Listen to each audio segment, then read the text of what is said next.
Hey everybody, it's Brian. Welcome back to the Sunnydale Review. Before we get started, I just wanted to address where we've been for the last year or so. In 2021, we decided to put the Sunnydale Review on hiatus due to the news that came out about Joss Whedon. It didn't feel right to praise him for the show when we found out about the mistreatment of actors and actresses happening behind the scenes. While we don't have any current plans to bring the show back, we did pre-record a few episodes that we've never released. This is one of those episodes. So while we're not back, and I don't know if or when that will ever happen, we hope you enjoy these. We stand with Charisma and Ray.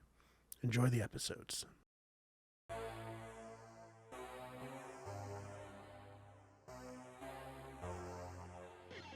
everybody, welcome back to the Sunnydale Review. I'm Brian. I'm Jillian. Jillian, how you doing? I'm good. We're talking about kind of a goofy episode today, so Yes. A very goofy episode. Oh man, so like we said in the last episode, just covering one episode per episode for now and seeing how that goes. So let's get into Guys Will Be Guys. And it's guys like under the guise of something, not guys like boys. So this originally aired November 7th, 2000, was written by Jane Espenson, so you know. Usually when you see her name, it's going to be a solid episode. Directed by Krishna Ryo. I hope that was somewhat accurate. Yes. Sorry, just to point out here, this is only one of a few Jane Espenson written episodes on Angel. She primarily writes over on Buffy. Yes, and her episodes are usually very great. So we're in for a treat.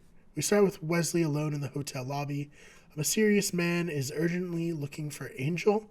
When he asks for Angel, Wesley goes to stand up and hits his head on a drawer that he had accidentally ripped out of a cabinet. It's not going good. So the guy says he needs someone with Angel's skills and asks Wesley if he has any special skills. Wesley's like, well, you know, I was a rogue demon hunter. And he's implying that he's very tough, and then promptly slips on papers that have fallen out of the drawer. This is what I talked about last episode, where I was like, Wesley has definitely taken over the slapstick comedy role that was Xander's over on Buffy. Yeah. This is just Wesley to a T. His big thing in Buffy was immediately getting knocked out during the finale of season 3, so Yep. It's just par for the course. So the guy leaves disappointing. Cordelia comes downstairs and says that they need to stop Angel from doing something very stupid. We cut to Angel and Gunn, who are sneaking around Wolfram and Hart. They come in through the sewer. They go to get into an elevator, and Wesley throws a suitcase in to stop it from closing, and Wesley and Cordelia come in. Angel's not happy to see them, obviously, but Cordelia is very adamant about him needing to stop looking for Darla because he's putting himself at risk. Gunn's like, don't worry, he has a plan. Angel, yeah, I get to the offices before they stop me. Gunn's like, what? That's the plan? Walk real fast is the plan? Oh, man. I love Gunn. He's the voice of reason. He is. So a security guard pulls out a stake and tries to stake Angel, but he very easily counters him and stabs the guy in the foot. They all leave since their cover's blown. And we go into the intro. The gang's back at Lauren's bar. Lauren is surprised to see Angel there, saying that he thought he was done with this Saul since last episode he wouldn't read him. Angel shares his struggles with Darla and everything with Lauren. Gunn is concerned that Angel's going to sing after Cordelia explains how this whole bar works. Lauren doesn't make Angel, but gives him an address to his friend who's named the Titch McGaw, who says he can help. They leave, and Angel's like, all right, I don't have to sing, let's go. And Cordelia's like, oh, thank God. He's like, I mean, for you, I know you don't like to do it. Back at the hotel, Wesley and Cordelia poke fun at Angel and his brooding demeanor. Angel meets the Tish McGaw, who just turns out to be just like a normal middle-aged dude. I'm pretty sure I've seen this actor in like other things too. Like usually he's kind of like I feel like I've seen him in like a fatherly role. Right. He's good in this episode, I He think. is. He is. So back at the hotel, Cordy is accosted by this mysterious man from earlier. He threatens to blow her head off with a gun if she doesn't bring him Angel. Wesley sees this, throws on Angel's coat, and poses as Angel. He's like, yes, I'm Angel, the vampire with the soul. But it's also like very clear that the production got a version of Angel's coat that's like 2 or 3 sizes too big for Wesley to put on. Like, Yeah. Like I'm pretty sure Alexis Stanislav and David Boreanaz are like roughly around the same size, like at least like height wise. David Boreanaz is a little bit more like on the muscular side. Right. But like they definitely gave Alexis Stanislav a coat to put on that was just a couple sizes too big for him. Looks like it's his dad's coat. It's very fun. Oh man. So back at the cabin, the Tishmaga breaks down Angel by being like, look, you drive that car. It's a nice car, but it's obviously a front and it's not very healthy considering you're a vampire and it's a convertible. Like, you're trying very desperately to not be who you are through that in your wardrobe. Because he has a very stylish, like, black leather wardrobe, but Angel's like, I only do that so I don't have to match since I don't have a mirror. Or I can't look in the mirror.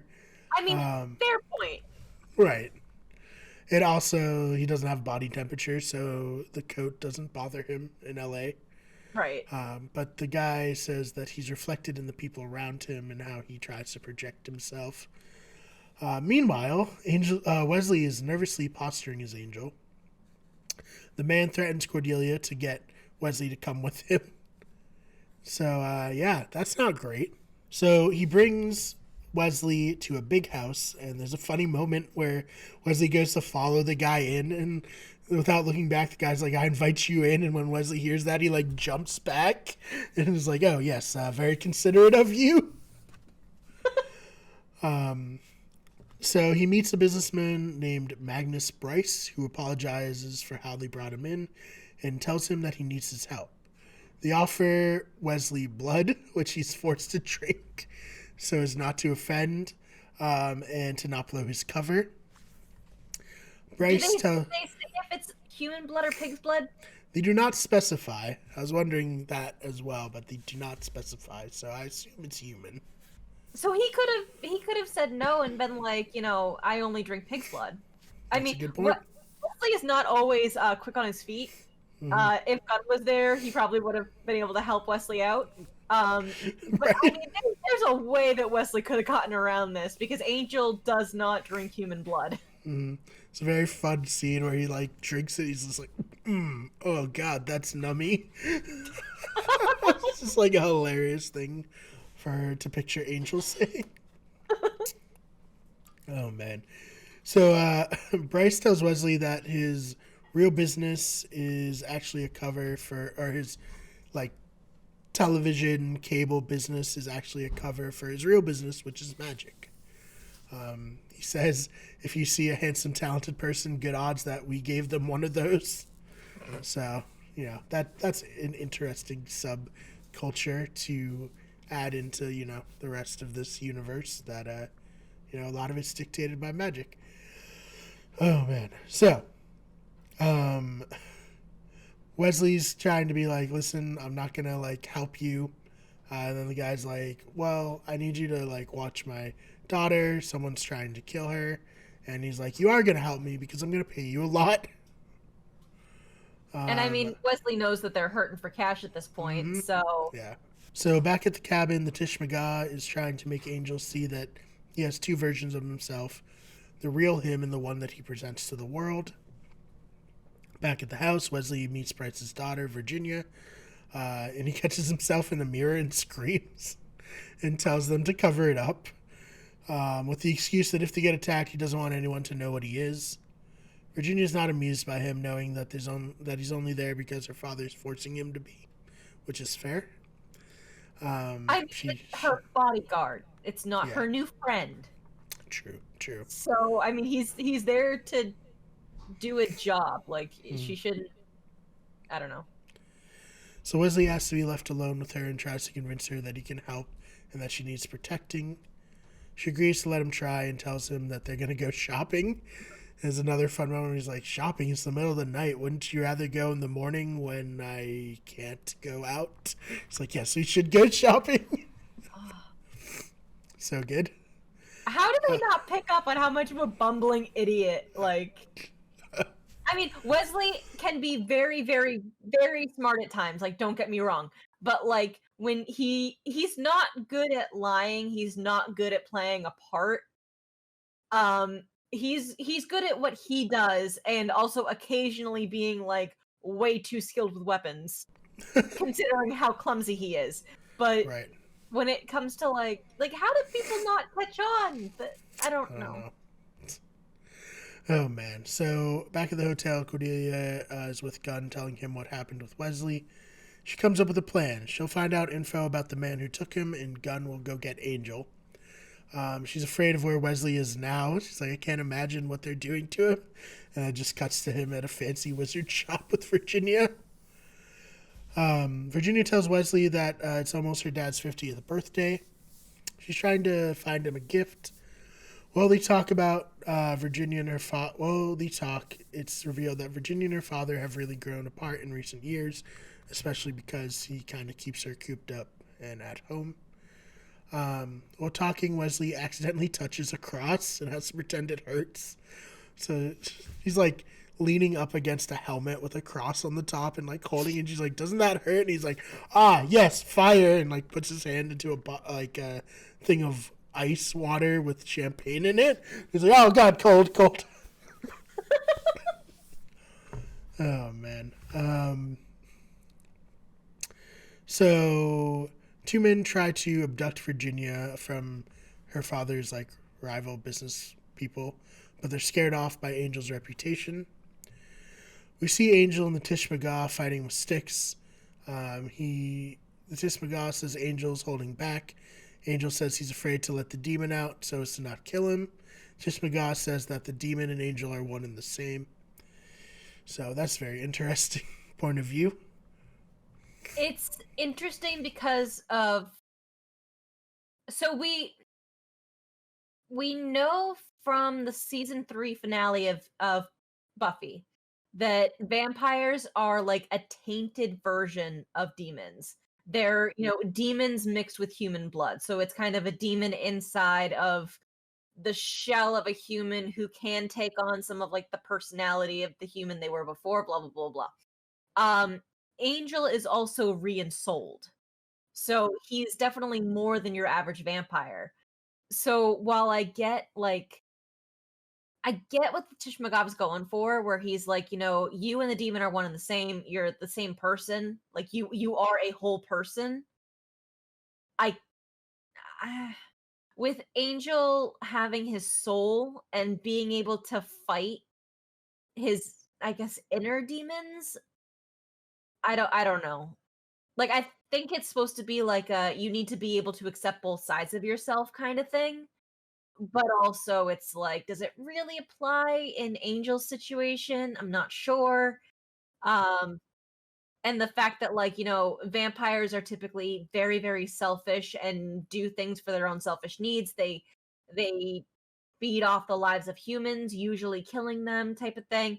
The fact that Angel has the soul and is able to kind of fight his inner demon who wants to do that, with also his soul that is telling him not to. I don't know. Yeah, I mean, it's definitely like the big question, right? Like, are vampires completely new beings when they become vampires, or are they still, the same? It's an interesting question that this show and Buffy kind of raises for that. So while Angel is outside, the Tishmagah calls one of Bryce's men and tells him that he's not sure he's going to be able to keep Angel busy for the whole weekend and is worried that Angel will find the real Tishmagah's body. The man on the other side of the line is very confused as Angel is supposed to be there. So, not great. No. So we go back to the Bryce's house outside Virginia's room. I just call it two wizards who try to cast a spell on Wesley, but he just beats them up. And they were unscared. Pretty impressive by Wesley, honestly. He has his moments. So back at the cabin, Angel's telling the fake Maga about Darla. He does a pretty good job of breaking down his and Darla's situation. The fake Maga tells Angel that he needs to find someone who is like Darla, sleep with her, love her, break her heart, and he'll feel much better. No! No, that is horrible advice. It's so funny, too, because Angel just responds with, well, kind of implying, like, I already did that. not good. She sent me to hell for it. Yep. So Virginia and Wesley bond. She tells him about how she really wants to start her own life away from her father. She leans on his shoulder, and as they talk, they start making out. She says that they can't sleep together because of the curse. Back at the cabin, Angel tries to explain the curse to the fake Maga and how it isn't a sex thing specifically, but is about finding a moment of true happiness. Wesley does the same, but he gets caught up in the moment, and the two sleep together. Next morning, Gunn arrives at the cabin. The fake Maga attacks Gunn, but Angel sees it and puts it together that he's fake, obviously. Using a fishing rod, this is so silly, but it's fun, I guess. Using a fishing rod, he hooks the fake Maga and brings him into the shade so that he can fight him. Back at the house, Cordy shows up and she wants Wesley to leave. Bryce comes to show everyone that Wesley is an angel by pushing him into the sun. He's like, no, not the sun, for I'm a vampire.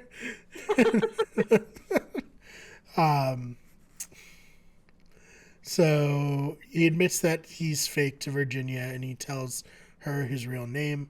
She's heartbroken as she thought she had made like a real friend in him, and they get escorted out.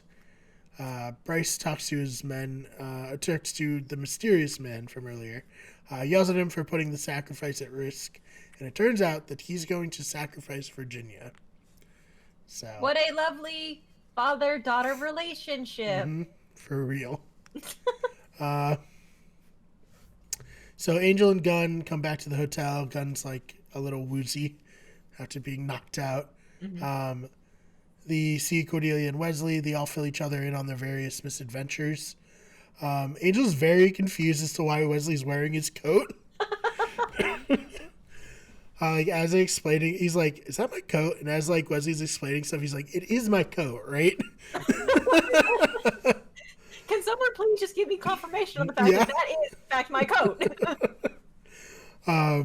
So Wesley explains the situation with Virginia, and Angel's extra confused. He's like, "Wait, you were in Virginia?" Wesley pauses. He's like, "That's beside the point." And Cordelia's like, he's protecting a girl named Virginia. But also, yeah, we know. Angel says he knows the deity that Bryce worships and says that she's actually a demon, not a god. Wesley says that those types of demons offer great power to humans if they offer her a sacrifice during their 50th birthday. And they all kind of put together that he's going to sacrifice Virginia. So Wesley puts together a plan. Angel stops him and he's like, "Yeah, you're right. You're usually the one who does the plan." And Angel's like, "I mean, actually, like your plan's pretty good, but can I have my coat back?"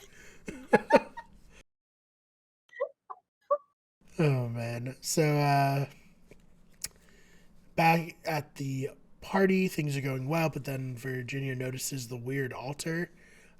Bryce begins to make a toast. And as he's doing so, he starts performing a ritual. Virginia gets strapped to the altar. Angel Investigations arrives with Wesley leading the charge this time. She's like, he says like, "Let go of the girl." And Angel, you can hear in the background, he's like, doesn't I usually say that? I don't know if it was like a joke they did in post or not, because it doesn't like show him saying it, but you just like hear it. There's a fight. Bryce continues the ritual. The demon arrives but says the sacrifice is impure. And during this, God's like, what is happening? There is clearly some information that I am missing here. Yeah. So because Virginia's not a virgin, the demon leaves. Bryce says that he hired Angel because he's a eunuch, which Angel takes offense to. He's like, well, I'm not a eunuch. Bryce blames Wesley, but then Virginia tells him that she's had sex before, like a bunch of times, and then punches him out. The next day, Cordelia shows Angel tabloid photos of Virginia and Wesley together with him as her bodyguard. Cordelia is jealous. Angel plays it off, but he is also a bit jealous. As the scene fades, we hear Angel say, bodyguard to the stars. Yeah, right. There's no Wyndham Price agency. And that's the end of the episode. So, Jill, what are your thoughts, and what do you give this episode? Okay, I have a question. Yes. Do you think that's the first time that Wesley's done Bom Chicka Wow Wow? That's a good question. I don't know. Given his skills with kissing Cordy that we saw in the season 3 finale of Buffy, I don't think at that point he's had a lot of interaction with girls. It makes me wonder if the Watchers Academy might be all boys or something. Yeah, it's a good question. I'm not sure. I mean, oh man, let us know in the comments what you all think. I mean, if it was, it's not an issue. That it's just like a sick curiosity on my part, because I'm just like, he talks a lot about, I use my motorcycle to pick up ladies, blah blah blah. But like, knowing Wesley, that's probably just a thing he would say to make them think that, not necessarily to be taken as any sort of serious fact. Right. We've seen his skills with the ladies. We saw his dancing skills in last season. His skills of talking to the ladies, and they compliment him on his sweater, and he's like, oh, I'll try to track down the person who made it to tell them that you thought it was nice, and blah blah blah. Like, he puts his foot in his mouth so often, even around Cordy, who they've clearly established like they have like this brother-sister relationship now, that it's just like, it could be. But I would give this episode like a 7. It's not a bad episode. Right. However, it does kind of, whether you want to say it's a filler episode or a like take a breath episode between heavy Darla episodes, I mean, it just kind of, it pushes us away from the main plot line of what's going on. So yeah, and also this isn't the first time we've seen like a bodyguard to the stars type of thing on Angel, because they had that in season 1. Yeah. When there was the actress who kind of tried to hire Angel to protect her, but then it also ended up being that like she wanted him to turn her into a vampire and all that stuff. Yeah. So yeah, I mean, it has some good gun moments, it has some good Wesley moments, it has some good Angel moments. But overall it's just kind of like a very skippable episode when it's stuck between Dear Boy and Darla. Right. It's kind of like, okay, can we get through this so we can get to Darla? Yeah. I actually do like it, but I still gave it a 7. I think for me, what I like most about it is the questioning what it means to be a vampire versus now what it means for Angel to be a vampire with a soul, where he's, vampires are kind of a distinct thing from humans, and he's right in the middle of it, and he doesn't really feel necessarily like a part of either world, especially where he has the one pure moment of happiness thing. He can't really embrace parts of being humans that like regular humans can embrace. So he's very I mean, there's a reason why he's always brooding and like that. So that's like my favorite part of it. And also the guy who plays the Tish McGaw is pretty entertaining. And, offers some actually good advice. I don't know if they like how they got this guy particularly. They're like, oh, we need someone who's really in touch with his emotions, but is also a tough, like, mob business guy. Except when he gives Angel the advice to go and find the girl who reminds him of Darla and, get her to fall in love with him and then break her heart. Like, that is not solid advice that any therapist type person should be giving to anybody who needs help. Right. That's fair. Oh, man.